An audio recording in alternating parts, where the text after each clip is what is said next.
you've ever driven through Ohio, you understand how much of a boring drive it tends to be, especially if you're more west Ohio, a little bit north, Toledo, outside of Columbus, Lima, and of course headed towards Cincinnati.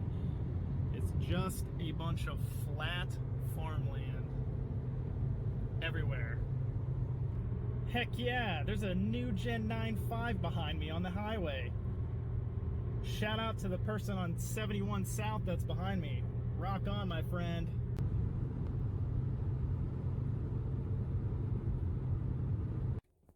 Think I'm at the right place. 3 Saabs total. How's it going, my Saab friends? Today it's going to be a little bit more of a, well, I was going to say a different video, but quite honestly, it's probably not. Mainly because I've come to the realization that I hoard parts, and shocker alert, I'm actually going to buy more parts. So I get various questions on where I pick my parts from. My number one source is a junkyard. I am very fortunate to have a local pick and pull in Columbus, Ohio, right by where I live. And just about once a month or once every other month, they get a Saab in. So it's really awesome, very fortunate. And if you're not familiar with what a pick and pull is, I'll go over it real briefly because I do have other videos that I've talked about this stuff in the past. And I'll link the playlist up top. But basically a pick and pull is a place that you show up with your own tools, your own time, and you deal with inclement weather, whether it's raining or snowing. Because I am in Ohio and it is open year round, but you go there, you pick the parts that you want, and you're not paying the junkyard labor hours to pull said parts. But with that being said, quite often I find that the car is tore up, especially when somebody is trying to find the Saab ignition or they're trying to remove the Saab ignition. They just tear out the entire center console. If they're looking to get at the CIM, they stab holes in the airbag and rip it out. I mean, people hack these cars up.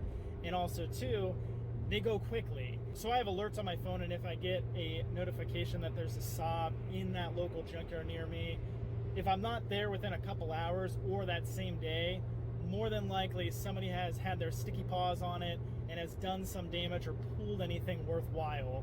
So I'm a big reseller. I also hoard parts to save for myself, so I obviously like to get there first. It does kind of sound rather selfish, but when it comes down to it, I really want to see Saabs live on, and if I could take that part, list it online, then it may help somebody out across the country or potentially somewhere internationally across the world. But anyways, my next source would be finding parts brand new, and there's plenty of resources out there, even though Saab's been discontinued for a while now. And of course, I do have a video on that, so I really won't go too much into it. Now, my third source, again, is online, but it's gonna be places like Craigslist and Facebook Marketplace. Craigslist has gone downhill for a number of years now. And the reason I think Craigslist has kind of gone downhill is the simple fact that they charge money now to list your vehicle, whether it be a motorcycle or a car. It all costs money, and I think that really hurts their traffic onto the website. And just now you really don't see auto parts even for sale, even though it's free to list. So that one I don't frequently go on anymore. I used to, but my number one that I find parts on, believe it or not, is Facebook Marketplace. And what's funny is I'll go on there and I don't need an account, and I'll just kind of peruse different Saab stuff, see what I can find. And when I find something of interest and I try to message a person, I just actually send the link to my wife and I kind of give her the puppy dog eye look, and I say, can you please help me out, and can you maybe get their phone number? And it drives her crazy, and she always tells me, why don't you just get a Facebook, Gary? But honestly, I kind of like it better this way. I feel like I'm getting her involved. But that's exactly what happened today. I found a guy parting a Saab out in Cincinnati, so it's not quite 2 hours away from me, but I think it will be worthwhile. Get some parts cheap for the project Saab. And while I won't really film too much of the interaction just for privacy's sake, I don't know if they're willing to be on camera, and I don't like to hide the camera if the person's not willing and stuff like that. So I probably won't film too much of the interaction, but you will definitely see the end result. So I got about 20 more minutes till I get there, so stay tuned, and hopefully I have a pile of parts for cheap. So stay tuned. Think I'm at the right place. 3 Saabs total. Just picked up the parts. You may be able to see one of the items in the back there. I'll explain it in a little bit. The rest of the items are in the trunk.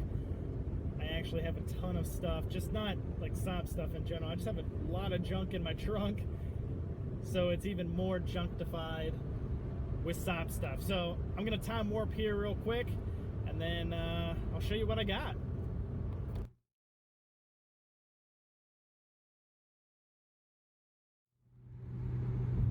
Wow, that Saab needs saving. Not sure how accurate that is, but according to this, I'm getting 27.6 miles per gallon. And I did clear this before I left on my journey, but I imagine that is probably nowhere near accurate. I really should have calculated the mileage and then how much fuel I filled up versus how much I have left. Actually, I need to fill here pretty shortly, but yeah, I thought that was pretty interesting. For a V6 turbo, 6-speed manual, maybe it's accurate. I'm gonna say that's definitely a little on the high side. I think that's pretty good, but probably not accurate. So comment down below, let me know what your Saab gets mile per gallon wise. I'm just kind of curious. Wasn't kidding when I said I had a lot of stuff in my trunk. So I am back home. It's good to be back home. My garage is looking ridiculous. So I have this set of 07 anniversary interior. This I didn't just pick up on this haul. This I got from a junkyard car a while ago. But yeah, these seats are in awesome shape. Driver's side needs a little work. The little guy down there by the bolster, the insert, that's super notorious for going out, regardless of Aero seat, anniversary, whatever. So I may send that off to the upholstery shop, but I'm actually cleaning this up for a subscriber. They are interested in it, so hopefully this weekend I sell that. But as far as the haul today, this is what I got. So most of this stuff is for the project Saab. I got a driver's side wheel liner. These are around 40, 45 bucks new.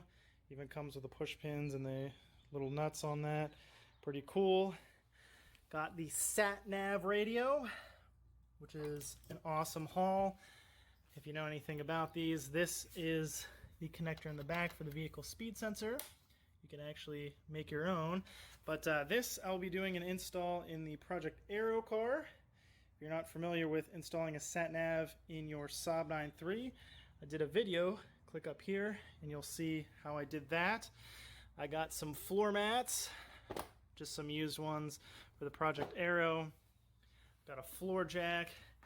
I actually have the spare tire, everything else in the blue Aero minus the floor jack, so that's kind of annoying, so I picked that up. This seat, which is the identical seat from that car right there, it's definitely in rough shape. It is powered. I'm hoping I can clean this up. I got this seat for 30 bucks, so I'm super excited about it. The inserts are in great shape. This is very dirty. It looks really bad. But I think I can clean this up, and it definitely needs the proper cleaner on it, especially some love.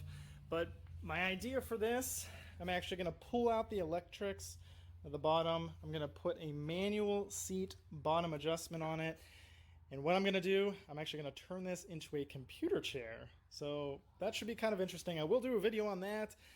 I wanted something like an Aero seat. I think a 9.5 seat may have been a little bit better, but I love the look of the Aero seats with the inserts. And I wasn't specifically looking for this one. It was just so cheap I couldn't pass it up. So for 30 bucks, gonna try to clean it up, swap out the bottom, and try to make it a computer chair. But we'll see. I'll have a video on that upcoming here shortly. And I got all of this stuff here. Oh, almost forgetting one thing. This by far is my favorite. This is the Saab emblem. I believe it's the Griffin. Correct me if I'm wrong. But this is actually made out of metal. If I can pick it up here. It's quite stout. It's rather thick and rather sizable. I mean, compared to the wheel liner, well, I guess the radio would be a better comparison. But you can see how large this is.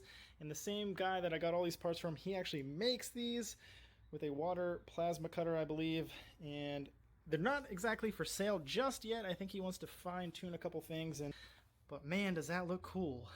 and it comes in bare steel or multiple other colors. I chose teal just because I thought it was very unique, and I'm going to paint the tongue red and then do the gold crown. But so I thought about getting another color like the more traditional red or even like bare steel, but for some reason the tealish greenish color really caught my eye. So that's going to look really awesome on the wall right there. But I'm super stoked.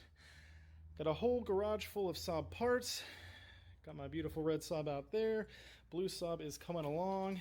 So with that being said, I appreciate you watching. There's plenty more stuff to come, so be sure to subscribe. If you like this video, give it a thumbs up. If you have any questions, comments, concerns, drop a comment down below. And with that being said, I appreciate you watching, and I'll catch you guys and gals next time. Thanks for watching.